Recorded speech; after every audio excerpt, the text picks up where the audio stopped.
What's up, everybody, and welcome to my NXT review. A lot of things going on in the show tonight. I believe this show was taped earlier today.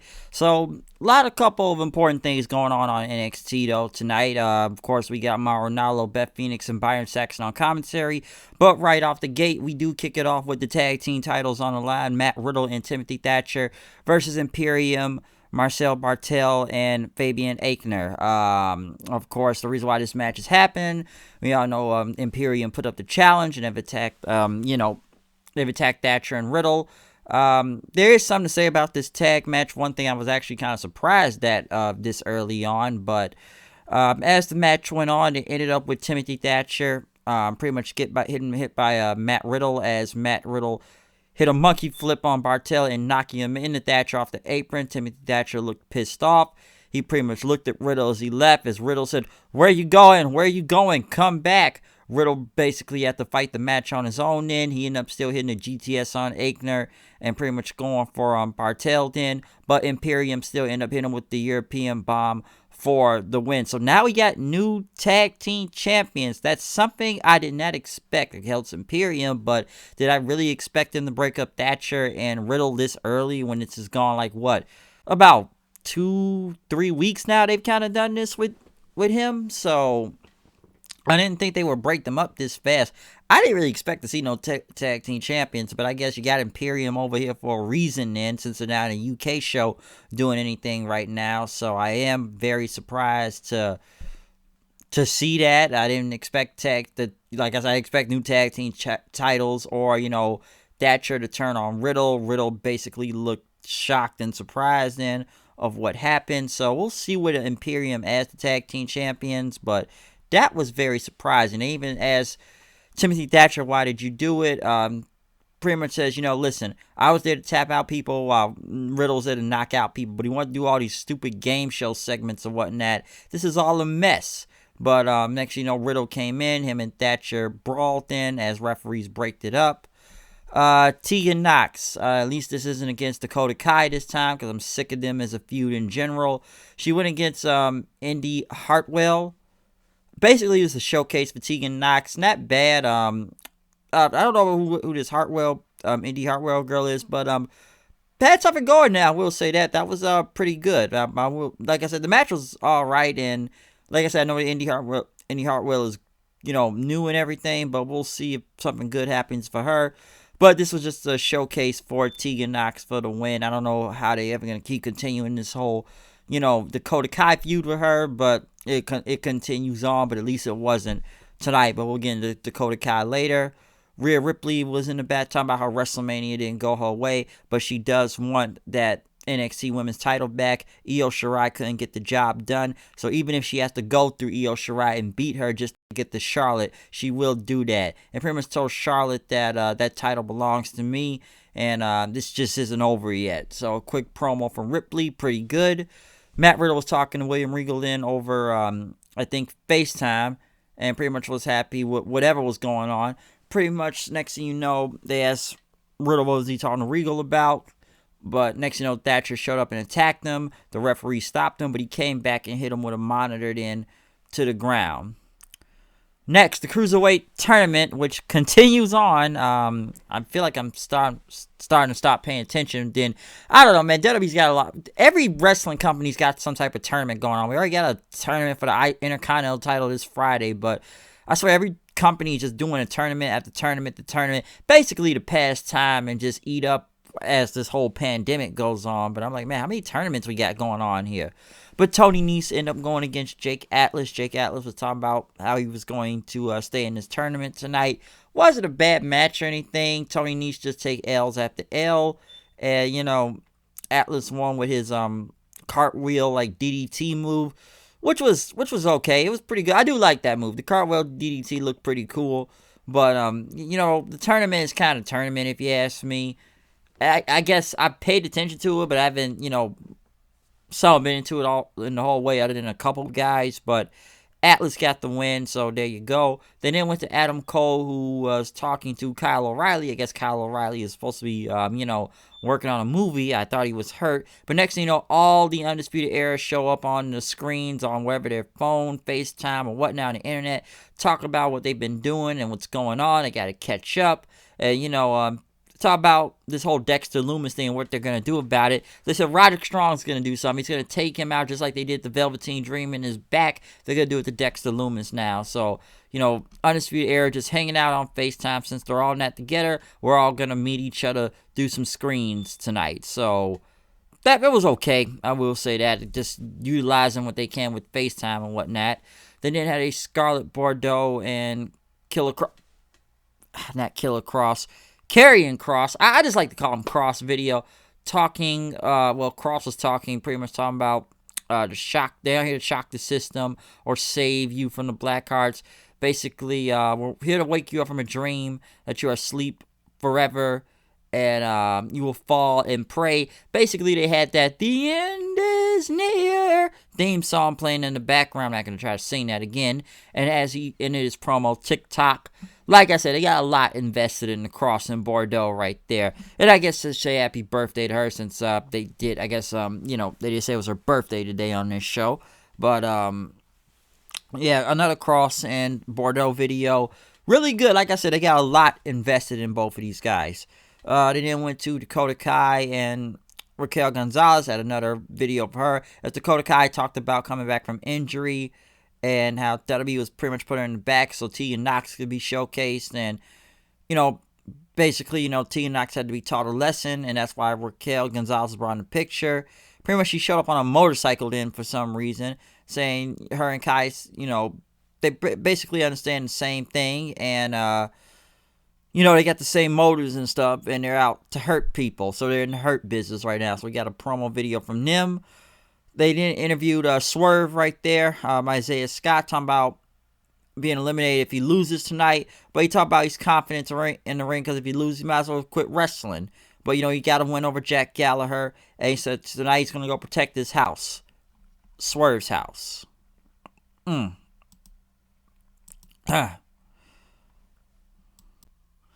But next, though, a big announcement from D-Generation X. Triple H, Shawn Michaels, and the Road Dogg also.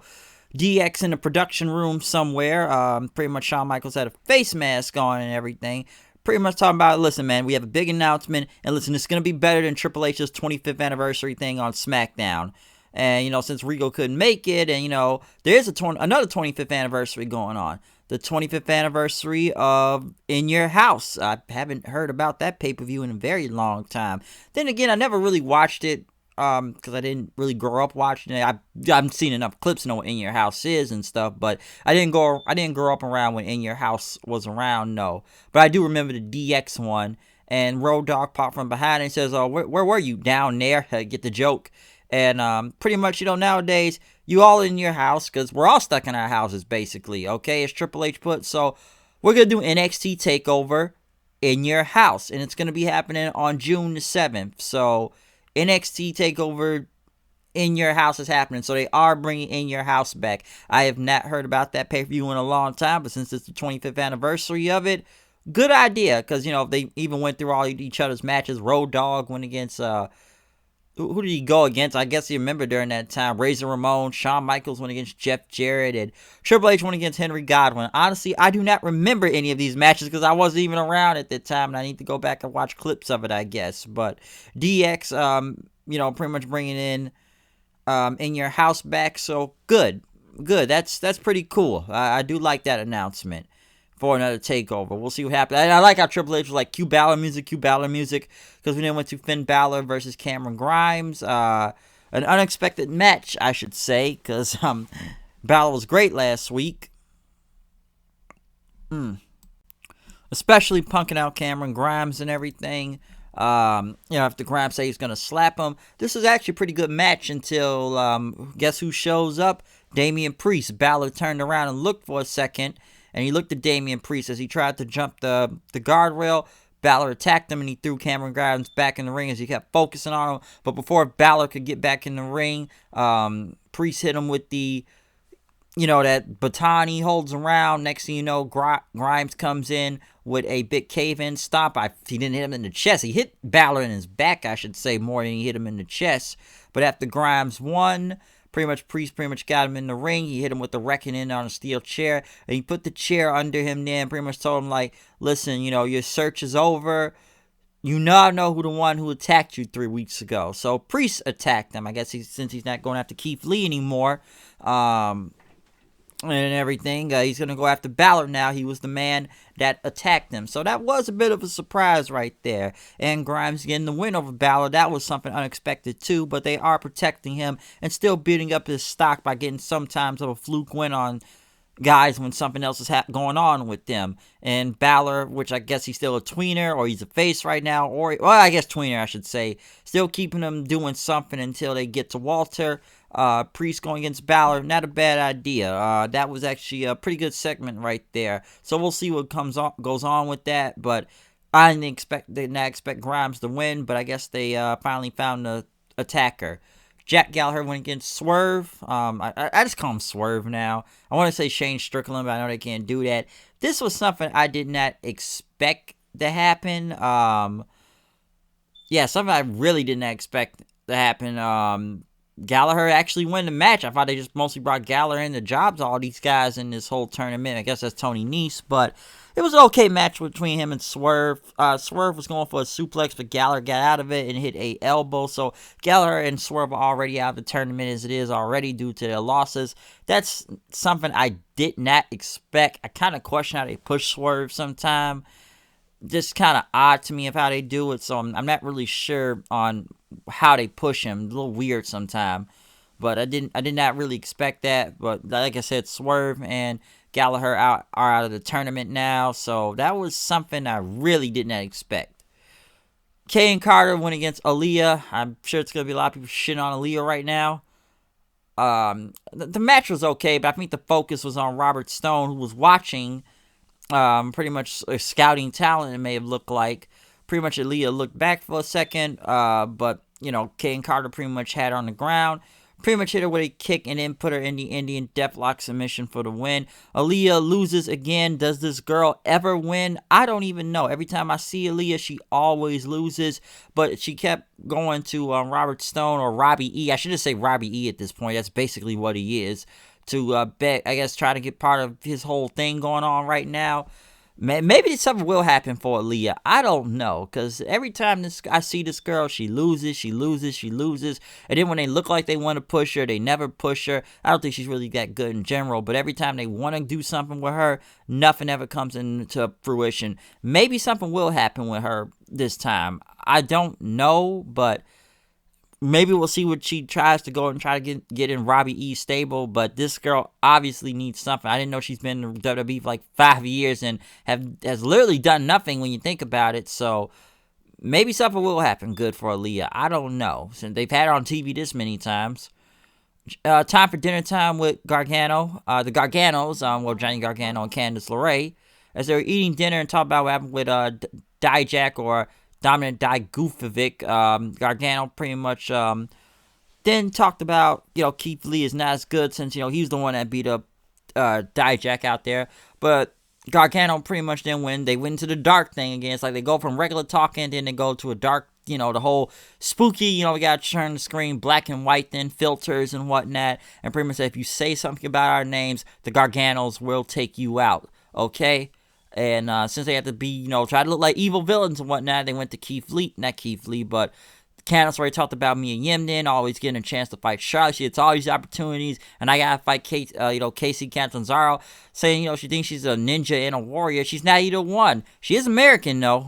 American Ninja Warrior, because that's what the show she came from, so you get it. Not a ninja, not a warrior, but she is American, though. But she talked about Mia Yim always getting these chances that she deserved, and pretty much how she's going to take her out. Gargano pretty much talked about Keith Lee and pretty much said, like, you may be the strongest in NXT, but hey, when I was the North American champion, that meant something. So I'm not going to beat you, you're not strong enough. You're strong enough in this company, but not emotionally, and he's going to change the reality. And pretty much like the Gargano's going to show Mia Yim and Keith Lee what glory is all about. So this does make sense because, you know, Gargano and Candice LeRae, we all know, they are husband and wife, and I guess going against Keith Lee and Mia Yim, they are together. That is actually true. If you look that up, both of them are together and dating and everything. So this feud makes sense. The couple versus the couple thing when you look at it. So I guess that's what they're kind of going there for if you want to look that deep into it. So I can understand why this feud is happening, or Gargano still wants the North American title now, so we'll see what happens with that. But in the main event, we got Matt Riddle versus Timothy Thatcher, and a great match, I should say. Very different, very mat-based, very technical, very MMA style. Of course, we know Matt Riddle is a former UFC fighter, and Timothy Thatcher, great ground game, I say. This was great. Like I said, it looked like an MMA match out there. A lot of suplexes, not really going off the ropes. A lot of ground and pound, a lot of grappling, a lot of submission. I enjoyed this match. I liked it a lot. I know this may not be everybody's style and everything, but this was almost like an MMA style type of match, and it was great. A lot of submission holds I liked. Very minimal, you know, going to the top rope and all that stuff. Couple enziguris here and there was pretty good. Riddle, you know, pretty much was going to go for the final flash, say, you're not my bro, but Thatcher, you know, would hit him with a knee bar, because he had him in the Fujiwara arm bar at first, but he had him in a knee bar then. Riddle was able to roll out of it and somehow get the pinfall over him then. Thatcher looked surprised then after, and he pretty much went back to beat up Riddle and put him back in the armbar again as the screen went black and the show ended. So I enjoyed this match. That was great, all right? Like I said, very, very ground game, a lot of ground game, very MMA style, very, like I said, more of a UFC style type of match right there. And I liked it. Not a lot of high flying stuff and everything. So this was a match that was very enjoyable, very technical, and almost like a fight out there. They were really laying it in. So that's something I did like. I would have kept them as a tag team for a little bit longer, maybe because, you know, Thatcher really has no type of freaking personality or charisma. That's why they got him with Riddle, because the guy oozes charisma. But now since they've broken them up, we'll see what what happens with this. But I really did enjoy this match from these two. That was actually that was really good. Overall, very good episode of NXT. There was a lot of stuff going on. Of course, a lot of building and things from title matches or whatnot. From new tag team champions we got tonight also. And a very good main event also I enjoyed too. Like I said, a lot of stuff was going on in this show to set up for feuds like Balor's mystery being solved, or who Gargano and them are going after next. Or, you know, just a lot going on, I should say. Like I said, it is a lot of interesting stories they've been building up, and the announcement of NXT TakeOver in your house on June the 7th by DX. So, like I said, we got DX with a big announcement and everything. That was pretty good, too. So, I did enjoy this episode of NXT. Really good. I liked it, and I think it was a little bit better than last week's show.